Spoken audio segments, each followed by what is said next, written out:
Hello everyone, हाय future doctors. और स्वागत है आपका ऑन द बायोटॉनिक, जहां पे मैं संजय आर्य आपका केमिस्ट्री विजार्ड आज कराने वाला हूं सोल्यूशन का आखिरी लेक्चर। तो बच्चों, you people were like expecting me to come live by 5 o'clock, लेकिन कुछ सिस्टम के बिजीनेस के चलते मैं आज का ये लेक्चर रिकॉर्डेड आपको दे रहा हूं। बट आई होप कि लेक्चर आप तक पहुंच गया होगा and you people are enjoying the lectures. तो सोल्यूशन चैप्टर हमारा ऑलमोस्ट फिनिश हो जाएगा after this lecture most probably. और let's start with today's lecture without wasting our time, जिसका नाम है ideal and non ideal solutions and the azeotropic mixture. तो बच्चों, आप तो अभी तक जो था राउल्ट्स लॉ को पढ़ा था, और राउल्ट्स लॉ के डिपेंडेंट होके ही हम ये डिसाइड कर पाते हैं कि किसे आइडियल बोले किसे नॉन आइडियल बोले। जैसे कि कल हमने ऑस्मोटिक प्रेशर पढ़ा, तो उसके कुछ क्वेश्चंस करेंगे, प्रीवियस ईयर में आए हुए क्वेश्चन करेंगे। नीट 24 हमारा टारगेट है। सॉल्यूशंस ये चैप्टर है 12th स्टैंडर्ड का 5th, ये बेसिकली हमारा आज का लेक्चर है। और संजय आर्या जी यहाँ पे हमें कराने वाले हैं, एजियोट्रॉप्स के बारे में भी पढ़ेंगे। So without wasting the time चलते हैं, आइडियल और नॉन आइडियल सॉल्यूशन को भी जानेंगे आज के इस लेक्चर के अंदर। The very first thing that we have to study is the revision part, osmotic pressure. मैंने क्या समझाया था कि जिस डायरेक्शन में ज्यादा नंबर ऑफ सोलवेंट पार्टिकल्स होते हैं, उधर से लेके कम सोलवेंट पार्टिकल्स की तरफ उनका मूवमेंट रहेगा। फॉर एन एग्जांपल, अगर मैं इसकी बात करूं, यहां पे आपके सामने दो डिफरेंट केसेस दिए हुए हैं। तो अगर मैं कहता हूं कि ये यहां पे प्योर सोलवेंट है,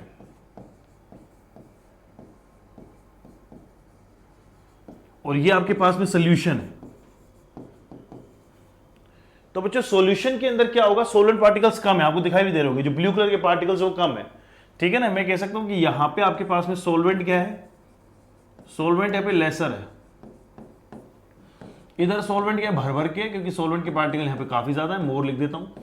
सो ये कुछ मूवमेंट होगा, ये जो बीच में हम लोगों ने इनको सेपरेट किया हुआ, इसको हम लोग बोलते हैं semi permeable membrane, that only allows the flow of solvent particles, not the flow of solute particle.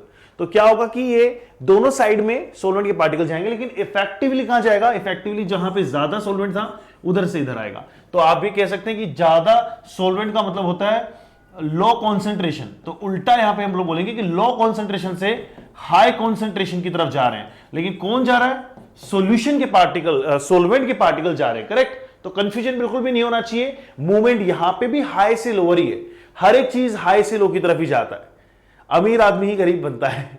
या कह सकते हैं हम लोग कि अगर हाई टेम्परेचर के ऊपर लो टेम्परेचर की तरफ जाने के लिए हीट फ्लो करेगी, या कह सकते हैं कि हाई प्रेशर से लो प्रेशर की तरफ कौन जाती है, गैसेस का फ्लो होता है, या हाई एल्टीट्यूड से लोअर एल्टीट्यूड की तरफ ही वाटर का फ्लो होता है ऑटोमेटिकली, ऑपोजिट या वाइस वर्सा नहीं होता है। तो इन द सिमिलर वे यहां पे ज्यादा अगर आपके पास में सोलवेंट पार्टिकल है, यानी आपके पास में कम कॉन्सेंट्रेशन थी, तो वहां से किस तरफ आएंगे, हाई कॉन्सेंट्रेशन की ओर आएंगे, जहां पे आपके पास सोलवेंट के पार्टिकल्स ऑलरेडी कम है, यानी कॉन्सेंट्रेशन ज्यादा है सोल्यूट की। ये था आपका ऑस्मोसिस। तो मैंने समझाया था कि इस ऑस्मोसिस को रोकने के लिए क्या करना पड़ता है, हमें एक प्रेशर अप्लाई करना पड़ता है। इस ऑस्मोसिस को रोकने के लिए एक प्रेशर अप्लाई करते हैं, जिस प्रेशर का नाम होता है बच्चों ऑस्मोटिक प्रेशर। तो अगर मान लीजिए मेरे सामने कुछ इस तरह की सिचुएशन है कि यहां पे कुछ इस तरह का सिस्टम बना हुआ है, ये आपके पास में क्या थी, एसपीएम, ये इस तरह से आपने सिस्टम को जो है दो डिफरेंट कंटेनर में लिया हुआ है। इस तरफ आपके पास में मान लीजिए प्योर सोलवेंट था, इस तरफ आपके पास में सॉल्यूशन है। तो यहां पर बच्चों इन पार्टिकल्स को, जो प्योर सोलवेंट के पार्टिकल यहां आ रहे हैं ओवरऑल, इनको रोकने के लिए मुझे ये कितना एक्सटर्नल प्रेशर डालना पड़ेगा, पी एक्सटर्नल, उसी को हम लोग क्या बोल देते हैं बच्चों, ऑस्मोटिक प्रेशर। तो जितना भी मैं एक्सटर्नल प्रेशर डालूंगा that should resist the flow of solvent molecules. और अगर मैं यही एक्सटर्नल प्रेशर इस प्रेशर से ज्यादा कर दूं, पाए से ज्यादा, तो रिवर्स ऑस्मोसिस होने लगेगा, पार्टिकल्स जहां पे कम थे सोलवेंट के पार्टिकल्स वहां से ज्यादा की तरफ जाएंगे, यानी कि आप कह सकते हैं कि हाई कॉन्सेंट्रेशन से लो कॉन्सेंट्रेशन की तरफ मूवमेंट बढ़ जाएगा। तो इस तरह का जो फ्लो होता है वो रिवर्स ऑस्मोसिस कहलाता है। एनीवेज, यहां पे बात करेंगे किसकी, ऑस्मोटिक प्रेशर किसके डायरेक्टली प्रोपोर्शनल होता है, सी के। सी यहां पे बच्चों होती है मोलैरिटी। सी क्या है आपकी, अनडाउटली सी है आपकी मोलैरिटी, और टेम्परेचर के भी डायरेक्टली प्रोपोर्शनल होता है। और हमने ये भी सुना है और ये भी जाना है कि in the case of very dilute solution, जो हमारा प्रोपोर्शनैलिटी कांस्टेंट होगा वो आर के बराबर हो जाता है, जिसे यूनिवर्सल गैस कांस्टेंट बोलते हैं। मेरे प्रीवियस लेक्चर के अंदर मैंने आर के डिफरेंट वैल्यूज भी बताए हैं, प्लस ये भी बताया कि कहां पे किस यूनिट के गिवन होने पे कैसे आर की वैल्यू यूज करनी है, तो do watch that video also. अब हम लोग आगे बढ़ जाते हैं because we are just revising it, तो हम रिवीजन के पॉइंट ऑफ व्यू से जाएंगे, will finish this thing ASAP. So determination of molecular mass, तो बच्चों आपको पता है सारे के सारे जो कोलिगेटिव प्रॉपर्टीज हमने पढ़े हैं उन सबका एक ही मोटिव है, मॉलिक्यूलर मास ऑफ सॉल्यूट पता करना। तो अगर आप इस फॉर्मूला से, जो कि फॉर्मूला क्या था, pi is equals to concentration, gas constant and T is the temperature, तो यहां से अगर हम लोग यूज करके क्या निकाल सकते हैं, मोलार मास। कैसे? मोलैरिटी का फॉर्मूला क्या होता था, given mass of solute upon molar mass of solute into 1000 divided by volume of solution. किस में लेंगे मेरे बच्चों, मिलीलीटर में लेंगे, इंटू आर इंटू टी। ये आपके पास में पूरा का पूरा इक्वेशन, और ये पाई की वैल्यू।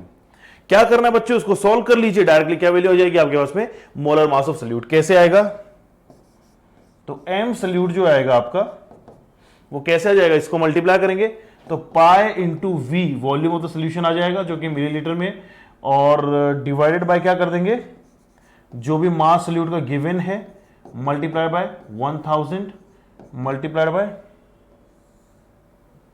नहीं मैंने कुछ गड़बड़ कर दिया क्या, हाँ थोड़ा सा गड़बड़ मैंने कर दिया इक्वेशन में, मैंने थोड़ी सी गलती कर दी, कोई इशू नहीं है यार, हम लोग क्या किस लिए बैठे हैं, अभी कर देंगे इसको सही, ठीक है ना बच्चों, फटाक से करेंगे। क्या करेंगे, without wasting the time, pen पे आ जाओ। यस, ये जो है आपको निकालना है एब्सोल्यूट, तो इधर इधर भेजेंगे, इसको इधर एज इट इज आ जाएगा आपके पास में। अरे क्या हो गया भाई,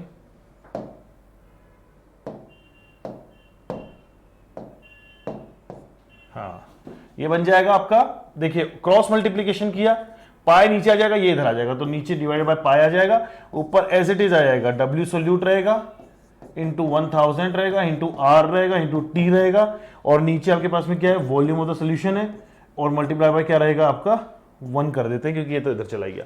तो बेटा this is how we calculate the molarity, और यहाँ पे वॉल्यूम अपने एमएल में लिया हुआ है। यहाँ पे आप देखेंगे कि ये फॉर्मूला थोड़ा अलग इसलिए क्योंकि ये वॉल्यूम शायद है, ये जो मीटर है ये लीटर में ले रहा है, और हम लोगों को पता है कि जनरली हम लोग वॉल्यूम में किस में लेते हैं, मिलीलीटर में। तो इसे, इस फॉर्मूला को याद नहीं करना है आपको, जैसे मैंने इसको इमीडिएटली डिराइव किया है इसी तरह से हम लोग एग्जाम में भी इमीडिएटली ही डिराइव करेंगे, because that is the easiest way to calculate the problems. तो यहां पे ये आगे कहानी कि कैसे डिटरमाइन करते हैं molecular mass. Now moving forward we have NEET 2021 का एक क्वेश्चन है सबके सामने, बहुत आसान एक क्वेश्चन आया था, एक बार इसको ट्राई करते हैं कि क्या इसका मीनिंग। तो following solutions are prepared by dissolving 10 gram. देखिए बच्चों 3 सॉल्यूशन है, मैं पहले लिख देता हूं, सॉल्यूशन 1, सॉल्यूशन 2, सॉल्यूशन 3। पहले वाले में क्या किया है बच्चों, 10 ग्राम ग्लूकोज, दूसरे वाले के अंदर क्या है, अच्छा वॉल्यूम सेम है, इसकी 250 मिलीलीटर है, और यहां पे क्या है 10 gram of urea, 10 gram of urea, और देन क्या है 10 ग्राम ऑफ क्या है बच्चों, सुक्रोज।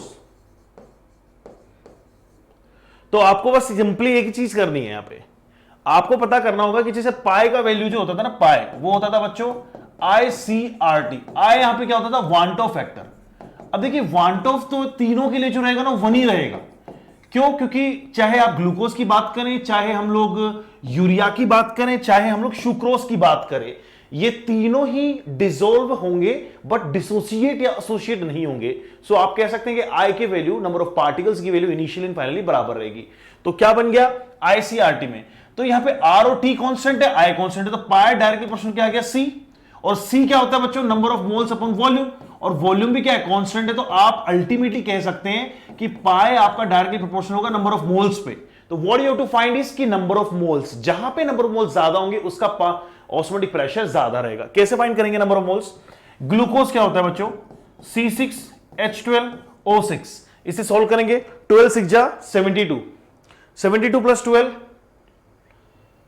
90, 72 प्लस 12 84, 84 और 90 कितना आएगा 16 जा 96, 70 96 180। सो ऑलमोस्ट ये आ रहा है 180 जितना मेरी बेस्ट ऑफ माय नॉलेज से, बाकी आप चेक कर लेना। तो नंबर ऑफ मोल्स कितने आएंगे, 10 डिवाइडेड बाय 180, 1/18। दूसरे में देखेंगे यूरिया, बच्चों यूरिया का जो फॉर्मूला होता है वो होता है NH2CONH2। इसका जो मोलार मास निकालेंगे 60 आएगा, नंबर ऑफ मोल्स आ जाएंगे मेरे बच्चों 10/60, 1/6। तो अभी तक तो सबसे ज्यादा वैल्यू ये लग रही है। सुक्रोज की बात करेंगे तो ये क्या होगा, सुक्रोज क्या होता है, C12H22O11 शुगर होता है ये सुक्रोज, हाँ शुगर होता है ना, तो ये फॉर्मूला बनेगा C12H22O11।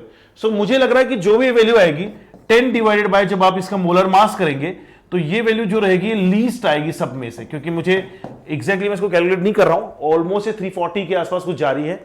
12 12 जा 144, 144 प्लस 22 166 एंड इंटू 12 इंटू 11, ठीक है देख लेना। तो सबसे कम जो आ रहा है वो तो आ रहा है सुक्रोज का, यानी सबसे कम हो जाएगा P3, आपका जो ऑर्डर आएगा उसमें सबसे कम है P3, उससे ज्यादा कौन है P1 और सबसे ज्यादा क्या है P2। तो बच्चों ये ऑर्डर देख लो कहां दिखाई दे रहा है, सबसे ज्यादा आपका जो नंबर ऑफ मोल्स आ रहे हो किसका है, सोल्यूशन 2 के, तो सबसे ज्यादा प्रेशर भी किसका आएगा 2 का, तो सबसे सही ऑप्शन एक ही दिखाई दे रहा है, ऑप्शन नंबर 3। बेटा बहुत आसान क्वेश्चन था 2021 का, लेकिन आप वे ऑफ अप्रोच देखिए, why am I not calculating it, क्योंकि मुझे ऑलरेडी पता है कि इसकी वैल्यू जो आएगी ना बाकी के मोलर मास से काफी ज्यादा है, मास सेम दिया हुआ है तो मोल्स सबसे कम हो जाएंगे, जिसके सबसे कम मोल्स उसका सबसे कम आएगा जो आपका ऑस्मोटिक प्रेशर। बहुत आसान क्वेश्चन था, नीट 21 में आपको +4 मिल गए हैं, बधाई हो। आगे बढ़ते हैं, one more question of NEET 2020, अभी 2-3 साल पुराना question. Isotonic solutions have what, मैंने समझाया था आइसोटोनिक का मतलब क्या होता है, जिसका π1 इक्वल टू क्या बन जाए π2, यानी जिसके पास में ऑस्मोटिक प्रेशर क्या हो जाते हैं इक्वल, यानी जो फ्लो ऑफ सॉल्वेंट रहेगा वो बराबर हो जाए दोनों साइड के अंदर, उसे हम लोग बोलते हैं आइसोटोनिक सॉल्यूशन। तो इट्स लाइक बस देखा, क्लिक किया और मिल गए +4 पावर ऑफ +4। कितना आसान क्वेश्चन था 2020 का, 2 सेकंड भी नहीं लगे इसको करने में। फिर आता है नीट का एक और PYQ है on the same concept, osmotic pressure. 1% solution of a compound is isotonic with 5% of the sucrose, then molecular weight of the compound will be what। बच्चों बहुत आसान क्वेश्चन है, देखिए वे ऑफ अप्रोच देखिए, मैं कैसे अप्रोच करूंगा, पूरी कैलकुलेशन करने बैठूंगा तो फंस जाऊंगा। मुझे पता है कि पाई को क्या होता था, ICRT होता था। अब देखिए यहां पे सुक्रोज है और दूसरा भी कुछ है, तो I तो हम लोग 1 ले लेंगे, कोई इशू नहीं है। R और T दोनों क्या है, कांस्टेंट है, तो ये कह सकते हैं कि पाई डायरेक्ट प्रोपोर्शनल आएगा कॉन्सेंट्रेशन के, और कॉन्सेंट्रेशन के अंदर भी क्या बोलेंगे, मान लेते हैं कि वॉल्यूम भी सेम है सॉल्यूशंस की, तो आपके लिए क्या बन जाएगा, कॉन्सेंट्रेशन क्या होती है, number of moles upon volume, तो आप कह सकते हैं pi is directly proportional to number of moles. और आइसोटोनिक है, जब आइसोटोनिक होता है तो क्या होता है, π1 इक्वल्स टू π2, तो आप क्या कह सकते हैं कि n1 इक्वल्स टू n2। बेटा n1 एंड n2 की वैल्यू कैसे निकालते हैं, नंबर ऑफ मोल्स का फॉर्मूला क्या होता है, given mass upon molar mass. कितना मास गिवन है फर्स्ट वाले का, 1%, कितना गिवन है 1%, तो क्या करेंगे 1 ग्राम मान लेते हैं, इधर 100 ग्राम मान लेंगे, ठीक है ना, तो 1 ग्राम डिवाइडेड बाय इसका मोलर मास मान लो कैपिटल M, ये किसके इक्वल होना चाहिए, N2। यहां पे कहते हैं 5% दिया हुआ है सुक्रोज, तो 5 डिवाइडेड बाय इसका मोलर मास, अच्छा सुक्रोज का मोलर मास निकालना पड़ेगा, कितना ही बच लो ये करना पड़ेगा बच्चों। सुक्रोज होता क्या है, C12H22O11, ये कितना आएगा बेटा, 12 इंटू 12 बनेगा, 12 इंटू 12, 22 इंटू क्या आएगा 1 आएगा, प्लस 11 इंटू कितना होता है, इसका मास कितना होता है ऑक्सीजन का 16 होता है, ये देखो कितना बन रहा है 144, 22 प्लस इसे कैलकुलेट करो कितना आ रहा है 176, तो इसको सॉल्व करेंगे कितना आएगा 166 है प्लस 176, कैलकुलेट करो कितना आ रहा है 342 आ रहा है, तो यहां पे आप क्या लगा देंगे 342। तो मेरे बच्चों आपको यहां से m मिल जाएगा, m कितना आ रहा है, m आ जाएगा आपका 342 divided by 5, how much value does it come, सोलेट 6 आ जाएगा 68.4, बधाई हो, बहुत आसान क्वेश्चन, ऑप्शन नंबर बी इसका करेक्ट आंसर है। देखिए मतलब कैसे पल भर में, चुटकी भर में अपन ने इतने बड़े प्रॉब्लम को सॉल्व कर दिया जो कि नीट का एक प्रॉब्लम था। तो मैं आपसे कह रहा हूं कि बस एक अपना माइंडसेट ऐसा बना के रखिए, क्योंकि ये जरूरी है बच्चों, ये सारे जितने बच्चे मेरा लेक्चर देख रहे हैं मैं उनको एक रिक्वेस्ट करूंगा कि अगर हम लोग खुल के नहीं उतरेंगे इस जंग में, क्योंकि काफी सारे बच्चे इन दिनों ना मुझे कंटिन्यूअसली अप्रोच कर रहे हैं डिफरेंट मीडियम से, और मुझे हर बार यही पूछ रहे हैं कि सर 1 साल है कैसे मैनेज करें इतना सारा ये सब। तो मेरे बच्चों बस एक ही बात बोलूंगा कि आप ही में से कुछ लोग होते हैं जो डॉक्टर बनेंगे, और आप ही में से कुछ लोग जो होते हैं वो हार मान के बैठते हैं। तो डिसीजन आपका है, 1 साल आपका है, वैल्यूएबल साल आपका है, तो take it in a very positive way, the best positive way you can produce it with. तो मेरे साथ में जुड़े रहो, जैसे मैं क्वेश्चन को धोता हूं वैसे आपकी भी अप्रोच होनी चाहिए। यहां आने से पहले कंटेंट ना मैं देख पाता हूं, ना मेरे पास ना टाइम होता है कि मैं क्वेश्चन देख के चलूं। ये सारे क्वेश्चन मैं भी अभी यहीं पे आके करता हूं। जब हमारा नीट का लाइव एग्जाम होगा आगे चल के नेक्स्ट ईयर, तो वहां पे सोल्व भी हम लोग बिना देखे ही करेंगे। तो बच्चों वो कॉन्फिडेंस लाने के लिए मुझे 8 साल लगे, लेकिन आपको 1 साल ऐसा देना पड़ेगा जिसके अंदर आप सारी चीजों के ऊपर वो कमांड ला सकें। मुझे 8 साल इसलिए लगे क्योंकि मैं पढ़ा के अपने आप आ गए, कोई नहीं पढ़ता है, टीचर्स थोड़े पढ़ते हैं, like that. Anyways, we had enough time on this question. Moving forward, we have ideal and non-ideal solution, which is the topic of the day. Ideal और नॉन आइडियल बस दो अलग अलग चीजें, किस पे डिपेंडेंट होती है बच्चों? राउल्स लॉ डिसाइड करता है। कौन डिसाइड करता है? Raoult's law. तो जो सारे सोल्यूशन राउल्स लॉ को फॉलो करते हैं उन्हें हम लोग आइडियल बोलेंगे, जो नहीं करेंगे उनको नॉन आइडियल बोलेंगे। तो आइडियल सोल्यूशन के लिए क्या होता है बच्चों? जनरली आप देखेंगे कि राउल्स लॉ को वो लोग फॉलो करेंगे for the entire range of their concentration. तो वी कैन से कि इनका टोटल प्रेशर जो रहेगा वो पीए प्लस पीबी जो रहता है वो पी नोट एक्स से P note B X B के बराबर आएगा, जो कि राउल्ट की इक्वेशन थी।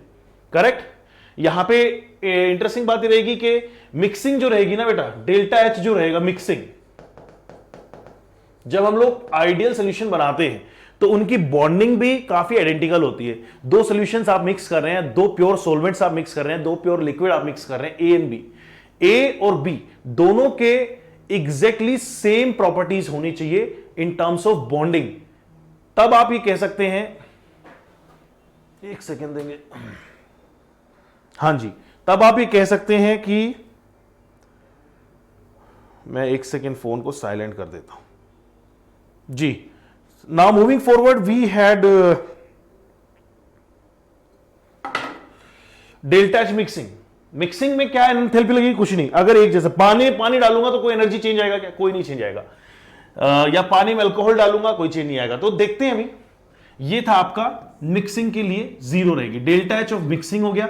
फिर आता है आपका डेल्टा एस ऑफ मिक्सिंग। बच्चों एंट्रोपी, एंट्रोपी का चेंज का मतलब होता है, एंट्रोपी का मतलब होता है कि रैंडमनेस, या कह सकते हैं कि डिस्टर्बेंस। तो बच्चों जब एक पर्टिकुलर सराउंडिंग में पार्टिकल्स थे, अब उनको जब मिक्स कर देंगे दो को, तो ज्यादा सराउंडिंग होगी, ज्यादा मूवमेंट मिलेगा। तो आप हमेशा याद रखेंगे डेल्टा एक्स मिक्सिंग हमेशा ही क्या रहेगी बच्चों? ग्रेटर देन जीरो रहेगी। तो ग्रेटर देन जीरो के लिए मैं क्या पुट कर सकता हूं यहां पे? यस, हमेशा ही जीरो से ज्यादा रहेगी। सिमिलरली एक और पैरामीटर आता है आपका डेल्टा एच हो गया, डेल्टा एस हो गया, डेल्टा वी ऑफ मिक्सिंग जो रहेगा, मतलब वॉल्यूम में भी कोई चेंज आएगा क्या? तो बच्चों वॉल्यूम के अंदर भी जो चेंज आएगा वो आपका क्या रहेगा? जीरो के अंदर चेंज रहेगा, कोई वॉल्यूम में चेंज नहीं आएगा। 5 लीटर आपने पानी, अगर 5 लीटर पानी में डाला तो कोई चेंज नहीं आएगा। या 5 लीटर बेंजीन, 5 लीटर आपने टोल्यूइन में डाली, कोई चेंज नहीं आएगा। लेकिन मेक श्योर करें मॉलिक्यूल एक जैसे होने चाहिए, उनकी टाइप ऑफ बॉन्डिंग एक जैसी होनी चाहिए। पोलार पोलार होने चाहिए, नॉन पोलार होने चाहिए, लाइक दैट। तो देखिए एग्जांपल दीजिए, जैसे टोल्यूइन है और बेंजीन है, या एन हेक्सेन एन हेप्टेन है, या क्लोरोबेंजीन ब्रोमोबेंजीन है। ये बच्चों टोल्यूइन प्लस क्या कर देना? बेंजीन कर लेना है। इस तरह से हम लोग इसको फाइंड आउट करते हैं। अब आगे बढ़ते हैं हम लोग किसमें? Characteristics of ideal solution. तो आइडियल सॉल्यूशन की कैरेक्टरिस्टिक्स क्या होती है बच्चों? आइडियल सॉल्यूशन जो होता है वो क्या करता है? राउल्स लॉ को ओबे करता है। डेल्टा एच मिक्सिंग जीरो होती है, वॉल्यूम की मिक्सिंग भी जीरो होती है, लेकिन एंट्रोपी हमेशा बढ़ेगी। ग्राफिकल रिप्रेजेंटेशन की बात करें आइडियल के लिए, तो ऑलरेडी हम लोगों ने देखा हुआ ग्राफ क्या होगा। ये सिंपली क्या फॉलो कर रहा है? अगर मैं पेन का कलर चेंज कर दूं तो इसको बेटर समझा दूंगा।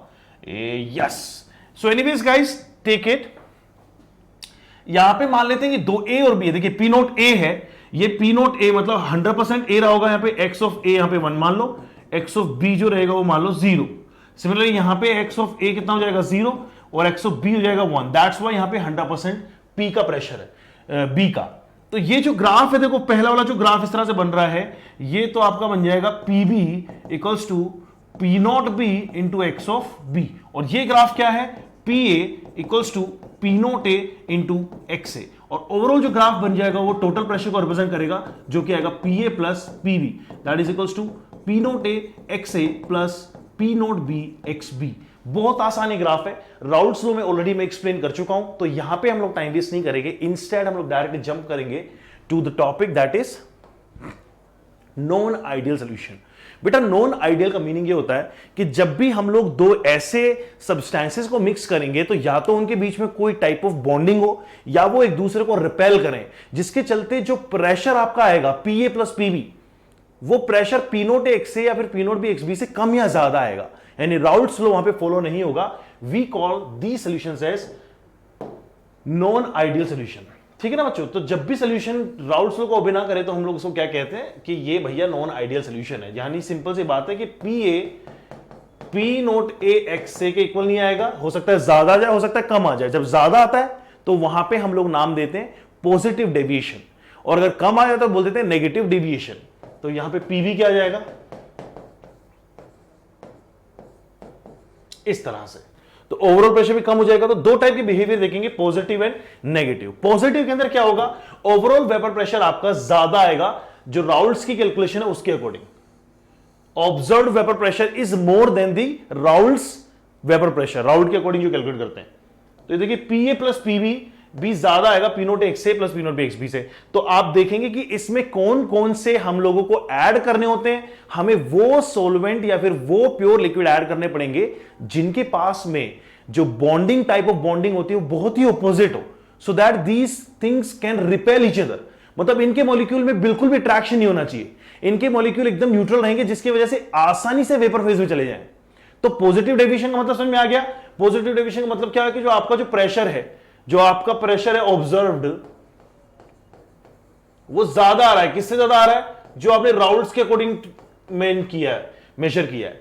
तो यहां पे ए और बी के इसके एग्जांपल हैं, जैसे एसीटोन और इथेनॉल, ठीक है, water plus methanol, water plus ethanol, CCl4 plus toluene. मतलब एक ऐसे कंपाउंड जो एक दूसरे से काफी ज्यादा अलग हो, वो कंपाउंड एक दूसरे को रिपेल करते हैं और इसी के चलते वो पॉजिटिव डेविएशन शो करते हैं। और this is the best example I could have. और इसी का एक और इंटरेस्टिंग सा फेज हम लोग सीखेंगे, जैसे ये आपका डायग्राम। इस डायग्राम में क्या सीखेंगे आप, जैसे अभी हमने एक डायग्राम बनाया था, ये इस तरह से स्ट्रेट लाइन बनाई थी। अब ये P1 जो है ये ज्यादा क्यों आ रहा है, क्योंकि P1 हमारा P नोट एक्स ए से ज्यादा है, इसी वजह से ये ग्राफ ऊपर से गया। इसी तरह से अगर आप बात करेंगे सेकंड वाले ग्राफ की, तो P2 जो है यानी PB अगर मैं इसको कहूं तो ये P note B X B आएगा।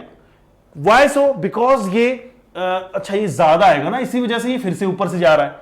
तो ओवरऑल जो आपका ये आ रहा है P टोटल, वो भी किससे ज्यादा है बच्चों, वो P नोट ए एक्स से plus P note B X B से ज्यादा है। बट हाँ P टोटल है तो equal P A plus PB के ही, क्योंकि टोटल प्रेशर तो हम लोगों को इंडिविजुअल वेपर का सम करना पड़ेगा, डाल्टन ने बताया था। लेकिन इनके वैल्यूज जो आएंगे वो P नोट एक्स से P note B X B के सम के बराबर नहीं आएगी, क्योंकि राउल्ट्स के लॉ को ये फॉलो नहीं कर रहे। और अगर बराबर आ जाती तो ये राउल्ट्स लॉ हो जाता।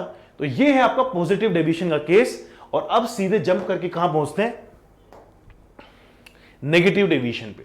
तो नाम से पता चल रहा है कि यहां पे क्या होगा कि पार्टिकल पार्टिकल आपस में बॉन्डिंग कर लेंगे, और ऐसी बॉन्डिंग कर लेंगे कि उनके वेपर आसानी से ना बन पाए। अगर मान लो वेपर्स आसानी से नहीं बन पाएंगे तो पार्टिकल जो रहेंगे वो क्या होगा, वेपर कम प्रोड्यूस करेंगे, उनका वेपर प्रेशर कम हो जाएगा, मतलब नेगेटिव। नेगेटिव डेविएशन का मतलब ही क्या होता है मेरे प्यारे बच्चों, बहुत आसानी से समझेंगे इस कॉन्सेप्ट को, कि आपका जो पी आएगा ना प्रेशर, कौन सा वाला वेपर प्रेशर जो आपका है, कौन सा वाला, लेट्स से कि ये ऑब्जर्व्ड, ये कम हो जाएगा। किससे, ये कम आएगा वेपर प्रेशर जब आप किससे निकालते थे, राउल्ट से निकालते थे या कैलकुलेट करके निकालते थे। ये कहानी है हमारी नेगेटिव डेविएशन की। तो नेगेटिव में क्या हो गया, आपका दोनों इंडिविजुअली कम हो जाएगा, पी ए भी कम हो गया पी नोट एक्स से, पी भी कम हो गया P note B X B से। हालांकि टोटल प्रेशर जो रहेगा आपका वो P A plus P B ही रहेगा, लेकिन वो कम हो जाएगा किससे, पी नोट एक्स से plus P note B X B से कम हो जाएगा। और ये है आपका नेगेटिव डेविएशन, मतलब वेपर प्रेशर कम हो जाना। तो इसके लिए आपको पार्टिकल्स क्या चाहिए, इसके लिए हमारे जितने भी पार्टिकल्स होंगे उन सारे पार्टिकल्स के बीच में बॉन्डिंग होनी चाहिए, चाहे एच बॉन्डिंग हो, चाहे कोई पोलैरिटी नॉन पोलैरिटी की बॉन्डिंग हो, या पोलर पोलर की बॉन्डिंग हो। जैसे कि देखिए वाटर और HCl, तो HCl इज एन एसिड, चाहे वाटर में HNO3 डाल दो, HCl डाल दो, ठीक है ना बच्चों, HNO3 भी डाल सकते हो, H2SO4 भी डाल सकते हो, एटसेट्रा। ये सारे सेम एग्जांपल के अंदर आएंगे। फिर आता है आपका एथेनॉल प्लस एसिटिक एसिड, या फिर एसीटोन प्लस क्लोरोफॉर्म, या एनिलीन प्लस एसीटोन। तो they have some typical kind of bonding between them, and that keeps these molecules to hold together. And once they are holding together, they will not be able to produce that much amount of vapor. ये liquid state के अंदर ही जब bonding करके रहेंगे ना, तो इनको vapour बनाना tough हो जाएगा। इनके वेपर नहीं बनने की वजह से ये कम वेपर प्रेशर शो करते हैं। That's why these examples are considered to be having negative deviation from Raoult's law, क्योंकि राउल्ट्स लॉ के अकॉर्डिंग ज्यादा वेपर प्रेशर आता, that is P naught x है, और इनकी वैल्यू कम आ रही है। ग्राफ की बात करें, ग्राफिकल रिप्रेजेंटेशन की बात करें बच्चों, तो काफी आसान एक्सप्लेन करना कि एक्चुअल में ये ग्राफ होना चाहिए था, जैसे ये वाला ग्राफ है, मान लीजिए दो कंपोनेंट है, यहाँ पे x1 1 दिया हुआ है, ये एक तरीके से पी नोट 1 है, ये आपका जो है पी नोट 2 है, ये वैल्यू, ठीक है ना, तो ये वैल्यू, तो ये जो आपका P2 आएगा ना, P2 वो लेस देन है किसके, P नोट 2 x2 के। और यहां पे वाला जो ग्राफ है वो क्या बता रहा है, चलो मैंने उल्टा लिख दिया, बट एनीवेज मेरा इंटेंशन सेम है कि P नोट 1 x1 जो P1 रहेगा उससे कम आएगा। तो आइडियली जो था वो ज्यादा होना चाहिए था और है एक्चुअल में कम, तो ग्राफ नीचे की तरफ शिफ्ट हो गया, और वहां पे पहले पॉजिटिव में ऊपर की तरफ शिफ्ट हुआ था।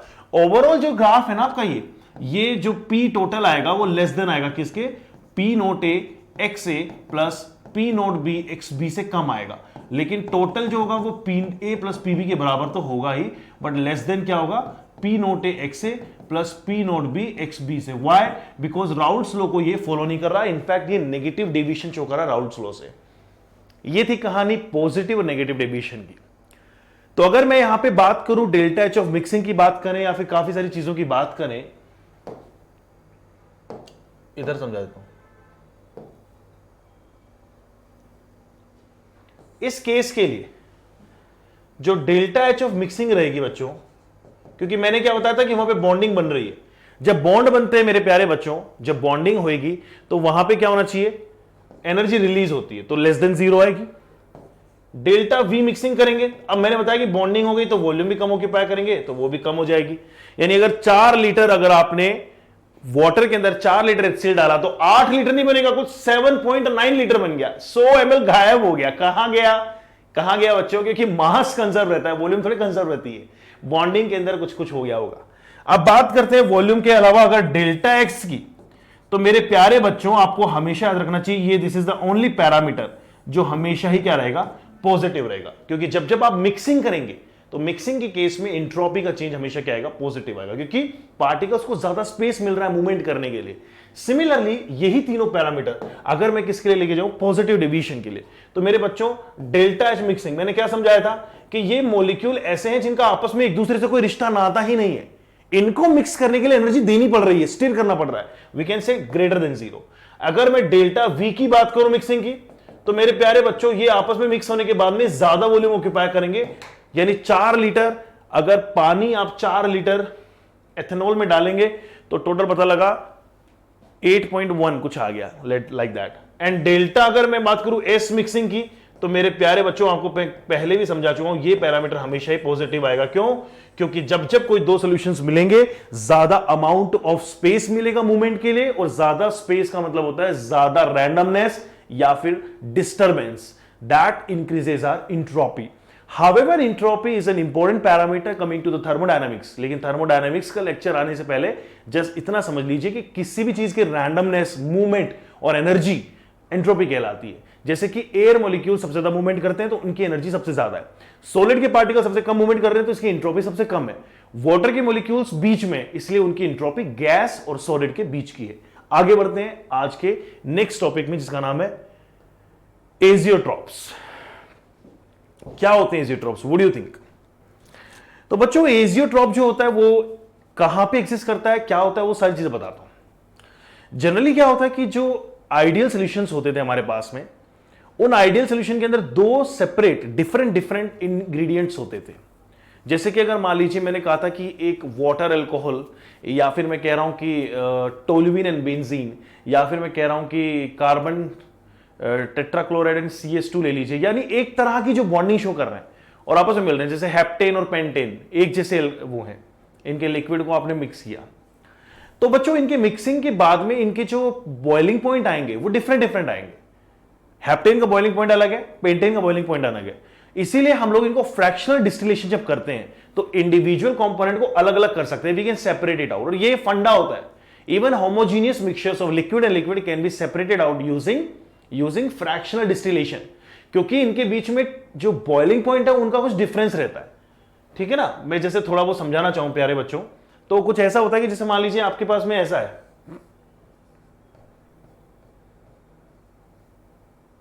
एक सेकेंड, जैसे a प्लस बी आपके सामने दिया हुआ है,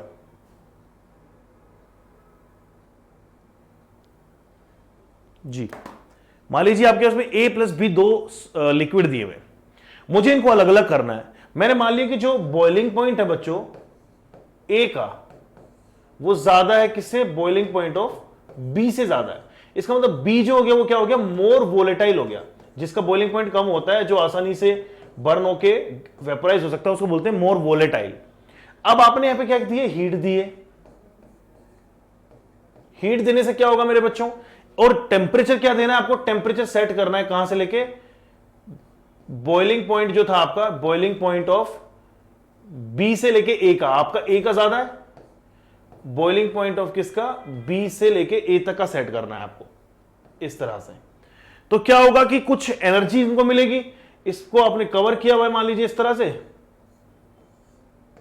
तो आप ये देखेंगे कि जो वेपर्स होंगी वो आएंगी, इधर आपने फ्रैक्शनेटिंग कॉलम लगा दिया और उसके बाद में यहां पे क्या करा रहे हैं, कूल करवा रहे हैं। कूलिंग होने के बाद में आपको यहां पे प्योर मिल जाएगा। क्या मिल जाएगा, वेपर किसके आएंगी बताओ, दोनों की वेपर आएंगी, लेकिन ज्यादा वेपर किसके रहेंगी, ज्यादा वेपर आएंगी जो ज्यादा वोलेटाइल रहेगा। ज्यादा वोलेटाइल कौन है आपके पास में, बी ज्यादा वोलेटाइल, तो यहां पे आपको क्या मिल जाएगा बच्चों, प्योर बी आपको यहां मिल जाएगा। ए जो रहेगा वो फिर से कहां रह जाएगा, तो यहां रह जाएगा, तो यहां इधर चला जाएगा। तो ओवरऑल ये जो प्रोसेस होता है इसको हम लोग बोलते हैं फ्रैक्शनल डिस्टिलेशन। लेकिन ये प्रोसेस तब वर्क करता है जब दो सॉल्यूशंस के बीच में या दो लिक्विड के बीच में डिफरेंट डिफरेंट बॉइलिंग पॉइंट हो। अगर मान लीजिए मैं कुछ ऐसा कहूं आपसे, एक सरप्राइजिंग सी बात, कि दोनों लिक्विड मिलके एक कॉमन पार्टिकल बन जाए। जब दोनों लिक्विड मिलके एक कॉमन पार्टिकल मिल जाते हैं बच्चों, ताकि इनका बॉइलिंग पॉइंट भी एक कॉमन हो जाता है। जैसे मान लो मैं कहूं कि ये 100 डिग्री पे था, ये 80 डिग्री पे, लेकिन दोनों मिलके 95 डिग्री के ऊपर अगर बॉयल हो रहे हैं या फिर वेपोराइज हो रहे हैं, या फिर एक साथ इनका वेपर प्रेशर जो हो रहा है बॉयल करने के बाद में एक पर्टिकुलर टेंपरेचर पे 1 एटमॉस्फेरिक प्रेशर के बराबर हो रहा है, उस केस में हम लोग इनको कहलाते हैं azeotropes. Let us read the definition.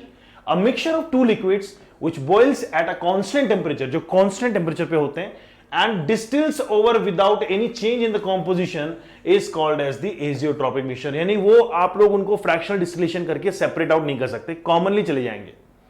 और ये हमेशा याद रखेंगे किस केस में आएंगे, ये याद रखेंगे ऑलवेज, हमेशा कहां मिलेंगे, always in non ideal solutions. क्योंकि बच्चों आइडियल सॉल्यूशन जब रहेंगे तो आसानी से दोनों कंपोनेंट अलग अलग किए जा सकते हैं होमोजीनियस मिक्सचर में, लेकिन नॉन आइडियल रहेंगे तो देयर इज अ चांस कि किसी कंपोजिशन पे आके इनके बॉइलिंग पॉइंट्स इक्वल बन जाए। कैसे बनेंगे आगे बढ़ के देखेंगे। तो दो टाइप के होंगे, एक होता है मिनिमम बॉइलिंग एजियोट्रॉप, मतलब बॉइलिंग पॉइंट कम हो जाना, और मैक्सिमम बॉइलिंग बेजियोट्रॉप, मतलब मैक्सिमम का मतलब होता है कि जो इंडिविजुअल कंपोनेंट थे उनके बॉइलिंग पॉइंट से भी ज्यादा हो जाना। पानी और अल्कोहल, वाटर का अगर मैं कहूं, एक एग्जांपल ले लेते हैं, ये देखिए। अब जैसे यहां पे आपके पास में दो चीजें, वाटर है और अल्कोहल है, तो सॉरी, देखिए ये एक तरीके से आपका वेपर प्रेशर इस तरह से बढ़ते जा रहा है। अब हुआ क्या है कि एक पर्टिकुलर कंपोजिशन पे आके जब मैं मिक्स करते जा रहा हूं, यहां पे प्रोपेनॉल ज्यादा है, वाटर कम है, और यहां पे वाटर ज्यादा मान लीजिए और प्रोपेनॉल कम मान लीजिए, तो होगा क्या कि अल्टीमेटली एक पॉइंट ऐसा आया, ये वाला पॉइंट, यहां पे मोल फ्रैक्शंस की बातें करेंगे तो आपने देखा होगा कि यहां पे मोल फ्रैक्शन प्रोपेनॉल का तो कितना है, 1 है, और वाटर का कितना है, 0 है। इस तरफ क्या है, मोल फ्रैक्शन ऑफ वाटर जो है 1 है, मोल फ्रैक्शन ऑफ जो प्रोपेनॉल है वो 0 है। तो आप ये देखेंगे कि एक कंपोजिशन ऐसा आया बीच में, मान लीजिए ये वाला कंपोजिशन पकड़ लो, जहां पे मोल फ्रैक्शन ऑफ प्रोपेनॉल जो है वो तो आपका कितना बन गया,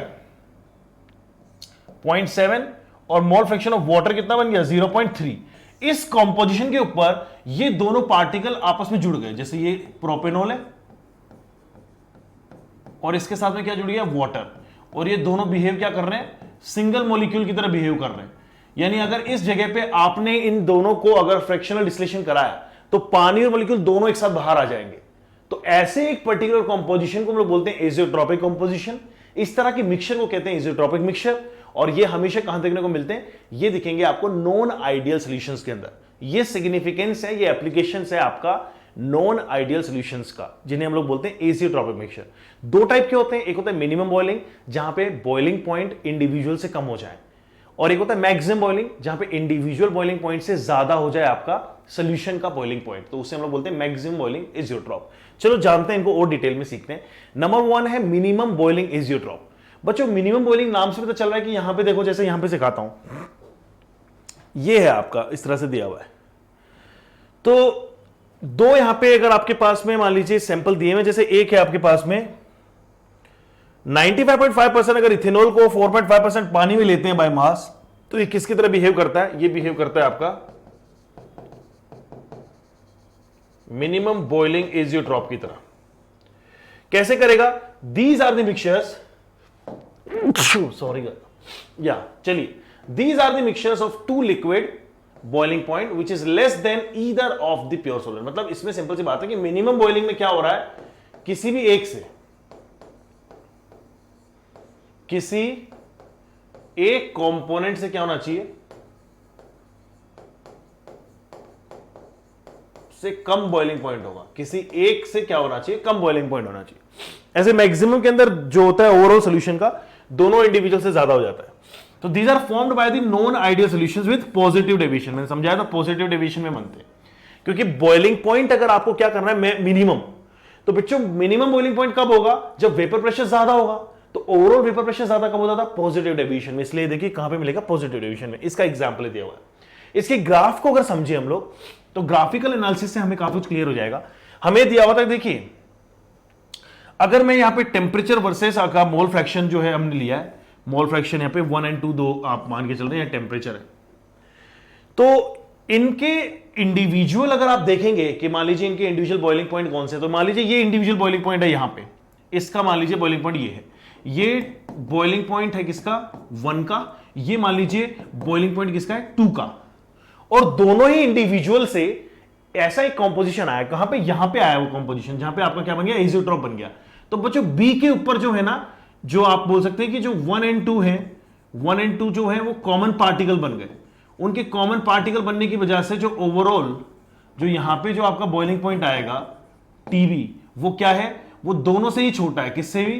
वो TB2 से भी छोटा है और वो TB1 से भी छोटा है, और वो कॉमन बॉइलिंग पॉइंट बन जाता है। यही है आपकी कहानी किसी एजियोट्रॉप की। बहुत ज्यादा डिटेल में समझने की इसकी जरूरत नहीं, क्योंकि इसका इतना ही एप्लीकेशन है। एजियोट्रॉप कहां से आते हैं? एजियोट्रॉप आते हैं आपके नॉन आइडियल सॉल्यूशन से। पॉजिटिव डेविएशन वालों में वेपर प्रेशर ज्यादा तो बॉइलिंग पॉइंट कम, तो वहां पे यूज होगा मिनिमम बॉइलिंग एजियोट्रॉप। सिमिलरली अगर नेगेटिव डेविएशन दिया हो, negative deviation from Raoult's law कहता था कि वेपर प्रेशर कम आएगा। वेपर प्रेशर अगर आपका कम है तो एटमॉस्फेरिक तक ले जाने के लिए आपको ज्यादा मेहनत लगेगी, ज्यादा टेंपरेचर देना पड़ेगा, then that will be called as maximum boiling azeotrope. Let's go to maximum boiling azeotrope. क्या होते हैं बच्चों मैक्सिमम बॉइलिंग में? जो आपका इंडिविजुअल जो रहेगा वेपर प्रेशर, जो आपके बॉइलिंग पॉइंट रहेंगे वो कम हो जाएंगे। किसका ज्यादा हो जाएगा? सोल्यूशन का। यानी आप कह सकते हैं कि बॉइलिंग पॉइंट जो रहेगा सोल्यूशन का, वो किससे ज्यादा रहेगा? वो ज्यादा हो जाएगा आपका boiling points of A and B जो इंडिविजुअल रहेंगे। इसी को हम लोग क्या नाम देते हैं? Maximum boiling azeotrope. So these are the mixtures of two liquids, boiling point of which one which is more than the either of the component. मतलब इनमें जो बॉइलिंग पॉइंट रहेगा वो दोनों से ज्यादा रह सकता है, एक से भी ज्यादा रह सकता है। These are formed by non ideal solutions with negative deviation, क्योंकि नेगेटिव डेविएशन के अंदर वेपर प्रेशर कम हो जाता था, जिसके चलते बॉइलिंग पॉइंट आपका बढ़ जाएगा। तो इसलिए क्या बन जाता है? मैक्सिमम। एग्जांपल है बच्चों इसके एसीटोन एंड क्लोरोफॉर्म। यानी आपको इसमें कोई भी एग्जांपल देखना हो तो कैसे देखेंगे कि जहां पे नेगेटिव डेविएशन है, जहां पे दो कंपोनेंट आपस में बॉन्डिंग कर रहे हैं, वहां पे आपको बहुत डिफिकल्टी से वेपर्स बनेंगे, तो आपका ओवरऑल वेपर प्रेशर कम हो जाएगा। और ऐसे ही केस में आपको मिलेगा मैक्सिमम बॉइलिंग, क्योंकि आपको अब ज्यादा एफर्ट डालने पड़ेंगे इस लिक्विड को जो बॉन्ड कर चुका है, बॉन्डिंग कर चुका है, वेपर में ले जाने के लिए, क्योंकि लिक्विड छोड़ना नहीं चाह रही दूसरे को, बॉन्डिंग करके बैठे हुए। तो ऐसे समझना है, ऐसे आपको वे ऑफ अप्रोच रखनी है। अगर मैं बात करूं यहां पे बच्चों एक डायग्राम की, तो ग्राफ ये बताता है कि यहां पे दो लिक्विड मान लेते हैं, जैसे X of X and Y यहां पे लिए, एक्स प्लस वाई से मिलकर क्या बना है? आपका सोल्यूशन बना है। और आपको ये भी पता है कि ये क्या नॉन आइडियल सोल्यूशन होगा। इनफैक्ट विद क्या है? ये मैक्सिमम बॉइलिंग का मतलब होता है नेगेटिव डेविएशन वाला होगा, जहां पे इन पे बॉन्डिंग हो गई। ये क्या दिया हुआ? देखो ये टेम्परेचर, ये आपका बॉइलिंग पॉइंट है किसका बच्चों? यहां पे x का वैल्यू 1 दिया हुआ है, यानी यहां पे मोल फ्रैक्शन 1 जो x का 1 है, दैट मीन्स कि y 0 है। सिमिलरली अगर आप यहां पे देखेंगे तो यहां पे x का 0 y का 1, तो ये जो प्रेशर है ये क्या है, ये आपका टेम्परेचर बन जाएगा बॉइलिंग पॉइंट ऑफ मिल जाएगा y, प्योर y का, और ये x का था। तो इन दोनों से ज्यादा यहां पे किसका आ गया, कॉमन जो आपका पार्टिकल बन गया, यहां पे बन गया कॉमन पार्टिकल। कॉमन पार्टिकल क्या है, x एंड y आपस में जुड़े हुए, जिसके चलते आप x एंड y को इंडिविजुअली आइसोलेट नहीं कर सकते। और ऐसे ही मिक्सचर, ऐसे नॉन आइडियल सॉल्यूशंस जिनके अंदर एक ऐसा कॉम्पोजिशन आ जाए, एक ऐसे कॉम्पोजिशन जिसके ऊपर दोनों पार्टिकल इंडिविजुअल एक पार्टिकल की तरह बिहेव करें, so that you can not isolate both of the particles using fractional distillation. Such a mixture is called as azeotropic mixture and that composition is called as azeotropic composition. It's that easy. तो यहां पे इस तरह से individually ये जाएगा। ये थी कहानी मेरे बच्चों, किसके बारे में, एजियोट्रॉप्स के बारे में। This video is available with you. इस वीडियो को फिर से रिवाइज करो, पूरा समझिए कि पॉजिटिव डेविएशन क्या है, नेगेटिव डेविएशन क्या है, आइडियल सॉल्यूशन क्या है। अगर आपके पास में आइडियल सॉल्यूशन है तो कुछ नहीं दिक्कत होगी, इंडिविजुअली आप आइडियल सॉल्यूशन के जो कंपोनेंट होते हैं ए एंड बी उनको सेपरेट कर सकते हो यूजिंग फ्रैक्शनल डिस्टिलेशन। लेकिन अगर नॉन आइडियल है तो नॉन आइडियल के केस में फिर आपके पास में क्या होगा, दो केसेस आ जाएंगे। नॉन आइडियल सॉल्यूशन के अंदर में हो सकता है पॉजिटिव डेविएशन आ जाए, यानी राउल्ट्स के वेपर प्रेशर से ज्यादा वेपर प्रेशर आ जाए तो पॉजिटिव डेविएशन, और उससे कम वेपर प्रेशर आया तो बोलेंगे नेगेटिव डेविएशन। पॉजिटिव डेविएशन के अंदर क्या हो रहा था कि वेपर प्रेशर ज्यादा था, मतलब बॉइलिंग पॉइंट कम हो जाएगा, तो हम लोग उसके लिए बनाते हैं नेगेटिव या कह सकते हैं मिनिमम बॉइलिंग एजियोट्रॉप। और जहां पे नेगेटिव डेविएशन है, नेगेटिव डेविएशन के अंदर वेपर प्रेशर कम है, तो बॉइलिंग पॉइंट क्या हो जाएगा, ज्यादा, तो बन जाएगा मैक्सिमम बॉइलिंग एजियोट्रॉप। तो आपको एजियोट्रॉप कहां पे मिलेंगे, सिर्फ नॉन आइडियल सॉल्यूशन में। फिर एजियोट्रॉप के अंदर भी क्या देखा, एजियोट्रॉप एक ऐसा मिक्सचर है जहां पे individual component A and B मिलके ए बी कंपोनेंट की तरह, एक कंपोनेंट की तरह बिहेव करते हैं। कब, एक पर्टिकुलर कंपोनेंट के डिस्ट्रीब्यूशन के ऊपर, एक पर्टिकुलर मोल फ्रैक्शंस के ऊपर, उस हम लोग उस पॉइंट को बोलते हैं एजियोट्रोपिक मिक्सचर या एजियोट्रोपिक कंपोजिशन। ये था बच्चों आज का लेक्चर, इसे कंप्लीटली रिवाइज करेंगे। और मैं मोस्ट प्रोबेबली कल, जो कि आपका सैटरडे है, ये वीडियो आज फ्राइडे को जा रहा है आपके पास में, कल सैटरडे को मैं आपसे एक बहुत ही इंटरेस्टिंग और बहुत ही मजेदार सा टेस्ट शेयर करूंगा, जिस टेस्ट पेपर को आपको अटेम्प्ट करना है। This will be containing 45 questions. Few of the questions are from the previous chapter, mole concept जो पढ़ाया था, कुछ मेन चैप्टर जो आपके क्वेश्चंस रहेंगे वो इससे रहेंगे, काफी सारे क्वेश्चन नीट के प्रीवियस ईयर आज क्वेश्चन रहेंगे। सो बच्चों ये आपके लिए एक बड़ी कसौटी होगी, it will be a bigger challenge to you. इसमें सब लोग ऑनेस्टली अटेम्प्ट करेंगे और सारे बच्चे अपने आंसर्स जो होंगे सबमिट करेंगे मुझसे इन माय अपकमिंग क्लास। तो मिलते हैं आपसे जल्द ही। और ये आपके जो एजियोट्रॉप का जो मैंने अभी पढ़ाया है उसकी ओवरऑल समरी है, जिसे आप थोड़ा सा देखें, गो थ्रू करें। और अब आ जाते हैं आज के आखिरी मोमेंट पे, जहां पे मैं सॉल्यूशन चैप्टर को फिनिश कर रहा हूं with a question of appeared in 2015। क्या क्वेश्चन है ध्यान से देखेंगे, चेक कर लेता हूं लास्ट स्लाइड है क्या, हाँ भाई लास्ट स्लाइड है। तो बच्चों बहुत आसान क्वेश्चन है, नीट 2015 का एक क्वेश्चन है। आपसे ये पूछा गया है कि which one is not equals to zero in an ideal solution. कौन सी चीज जो होती है आइडियल सोल्यूशन के लिए जीरो नहीं होती है। तो मेरे प्यारे बच्चों, ideal solution versus non ideal solution की जो फाइट थी, उसमें हमने देखा था डेल्टा एच मिक्स जो होता था, ये क्या होता था, जीरो। डेल्टा एच मिक्स जो यहां पे होता था वो होता था नॉन जीरो, चाहे ज्यादा हो। ज्यादा होता था किसके केस में, पॉजिटिव डेविएशन में, और कम किस में होता था, नेगेटिव, मतलब लेस देन जीरो किस में होता था, नेगेटिव में। डेल्टा वी मिक्स करें, ये भी जीरो होता है, लेकिन डेल्टा वी मिक्सिंग मेरे प्यारे बच्चों नॉन जीरो रहता है किसमें, नॉन आइडियल के अंदर। लेकिन एक पैरामीटर था एंट्रोपी। एंट्रोपी का मीनिंग क्या होता है, रैंडमनेस या फिर डिस्टर्बेंस। जब आप दो चीजों को मिक्स कर देते हैं तो ज्यादा स्पेस मिलता है पार्टिकल्स को भागदौड़ करने में, इसलिए वहां पे रैंडमनेस बढ़ जाएगी। सो इस वाले केस में भी क्या आएगा, ग्रेटर देन जीरो आएगी। और इस वाले केस में भी even if it is positive deviation और इट इज नेगेटिव डेविएशन और इट इज आइडियल और non ideal, the parameter, the only parameter which always keeps on increasing while mixing is our entropy. So this question, अब जैसे मैंने समझाने के लिए आपको भले 1 मिनट ले लिया हो, but if this question would have appeared in my own exam of NEET, तो मैं इसे 2 सेकंड के अंदर सॉल्व कर देता। कौन सा जीरो नहीं होता, गलत, सही, गलत, गलत। तो हम लोग सिंपली क्या बोलेंगे, the correct option, the correct answer will be your क्या, डेल्टा एस ऑफ मिक्सिंग, यानी डेल्टा एक्स मिक्सिंग जो होगा वो कभी भी जीरो नहीं होता है किसमें, आइडियल सॉल्यूशन के लिए हमेशा ही क्या होता है, ग्रेटर देन जीरो रहेगा। So thank you everyone for watching this video and do attempt all the questions, dedicatedly सारे वीडियोस देखो। जिन बच्चों ने अभी तक सारे वीडियोस मेरे नहीं देखे थे सोल्यूशन के, these are exclusively available on our Biotonic YouTube channel, do visit और सारे वीडियोस को एक साथ देखेंगे, because I am your chemistry wizard Sajjan and I will be helping you throughout your journey of NEET 24 and 25।